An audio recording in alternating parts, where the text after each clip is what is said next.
Dan Hooker is pumped up and ready to go as his scheduled 5-rounder against Tsarukyan gets closer. Sitting down to speak with reporters on the last media day before the fight, the Hangman broke down the bout from a technical perspective and shared how excited he is to finally put his hands on Arman. Before this fight night headliner became official, Dan claims he personally nagged the UFC brass to give him the opportunity to get Arman out of the way, as he put it. One of the arguments he says he used to convince them to give him the fight was that of UFC's own alleged disdain of Tsarukyan. But as for the fight itself, Dan understands the assignment pretty well, seeing it as a classic wrestler versus striker matchup. He's got a massive height and reach advantage over Arman and will no doubt try to keep it standing to put as much damage on Tsarukyan as possible before the grappling exchanges get initiated. Whether he can repeat what he did in the Gamrot fight again, we'll find out, but he's feeling pretty confident going into this one. I'm just excited for the event. I'm excited for the moment. I'm excited to get out there and to just take it from him. He's the #1 contender. He's the next in line for a title shot. I'm going out there to steal it. I'm going out to rob this man. Bro, I flew to UFC Perth and I nagged Hunter Campbell and I nagged Sean Shelby to give me this fight. I said, please, let me slap the shit out of this man. Let me... I said, I know you guys don't like him either. I said, then let me get him out of the way. I said, I got rid of Gamrot. I said, now let me get rid of Arman and give me a damn title shot.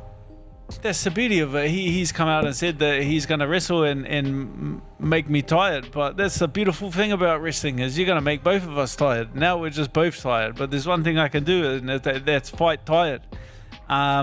Obviously, if we're on the feet, we're at long range, there's nothing he can do about it. I feel like a chip away. Mid-range, he don't want a bar of that. So that's really either stay right out of distance or grab a hold of me. These are his only two options. But it's an easy fight for the fans to follow. Garry previews his clash with Belal Muhammad in the Qatar headliner this weekend. Coming off a win against Carlos Prates, who's currently on a good roll himself, Ian has the opportunity here to become one of the fighters closest to a title shot, depending on what the brass will decide to do with Makhachev next, whether he's defending his belt against Morales first and Topuria after, or any other alternative option. The welterweight division has a strong argument for being the most stacked UFC weight class at the moment, which is a good problem for the company to have, but not for the top contenders, many of whom will inevitably find themselves sidelined for a period of time as it relates to the championship picture. Garry's gonna welcome the former champion Belal Muhammad back to the cage for the first time since he lost his title to JDM.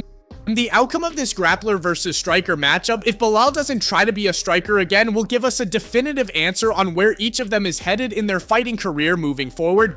Garry is pretty confident about what he thinks is gonna happen. I think the guys did a great job last week and they did what they needed to do. However, I believe I am the deciding factor in what happens for the rest of the division. Islam winning the belt means that he's the champion of the world. We need a #1 contender. When you beat #1 and you knock out #1 in the fashion that I believe I'm going to do it in, there's nothing else. I'm next. Dude, I said this to you guys 6 months ago. If Islam Makhachev wants to come up to the welterweight division, everybody takes a step back and gives the pound for pound king the respect he deserves. That respect has to then be returned. When you come to the division and you achieve the success that you wanted to achieve, and you succeed in getting to your dreams, then you need to also be the man to back it up and fight the best welterweights on the planet. He's calling out Kamaru Usman. That's a has-been. Someone who used to be, not is right now. When you've got the likes of me, Morales, Prates, all of us contending to be the next best thing in this division, there's no question. When I knock out Belal this weekend, I'm the #1 contender, and the right thing to do is to defend the belt against me.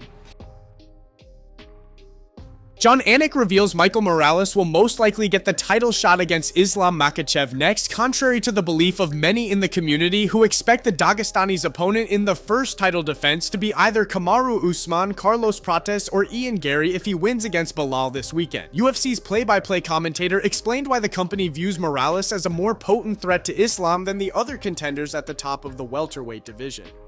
His undefeated record and back-to-back wins against Gilbert Burns and Sean Brady, who are considered among the best grapplers in the division, helps his case in selling him to the wider public as an effective anti-grappler who puts people trying to take him down to sleep, as opposed to a striker who's going to collapse under pressure and offer nothing in response to the mauling he's receiving, kinda like JDM against Islam. While that's not out of question, we've never seen anything of that sort happen to the Ecuadorian in his career, and his size and explosiveness add more flavor to this potential matchup.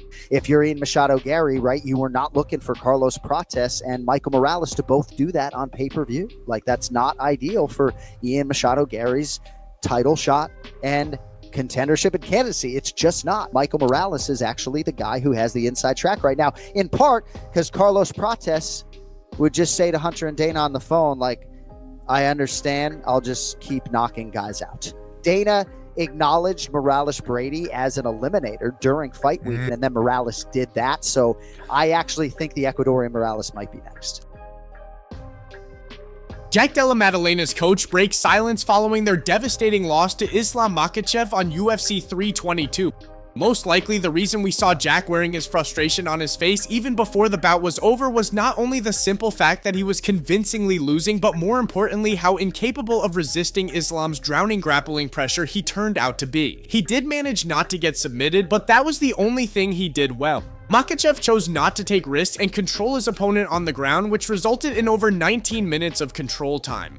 So the Aussie lost his newly claimed title in a manner that many champions probably have nightmares about. His coach Ben Vickers was pretty vocal before the fight in JDM's ability to neutralize Islam's grappling and outclass him while striking. In his first interview since the loss, he talked about facing the music in the aftermath, also touching on Jack's failures during the fight. I don't want to just be the guy that talks when it's good.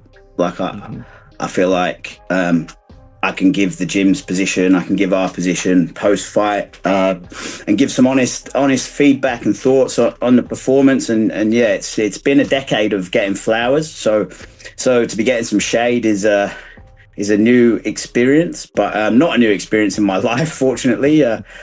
I'm super proud of Jack. I love everything he's done. I love everything about him. I love the way he carries himself. He didn't become a bad fighter overnight. He didn't become a bad fighter because he lost to Islam Makhachev. I'd really like to praise Islam for his performance. You can make yourself look an idiot when you come on podcasts and predict things and they don't happen. I believed in everything I said. For once in his life, maybe Jack didn't have his best performance and put his best foot forward when it mattered, which he's always done throughout his whole career. So, Jack's good at jiu-jitsu. We already knew that, and it was hard for Islam to submit him, but we didn't do enough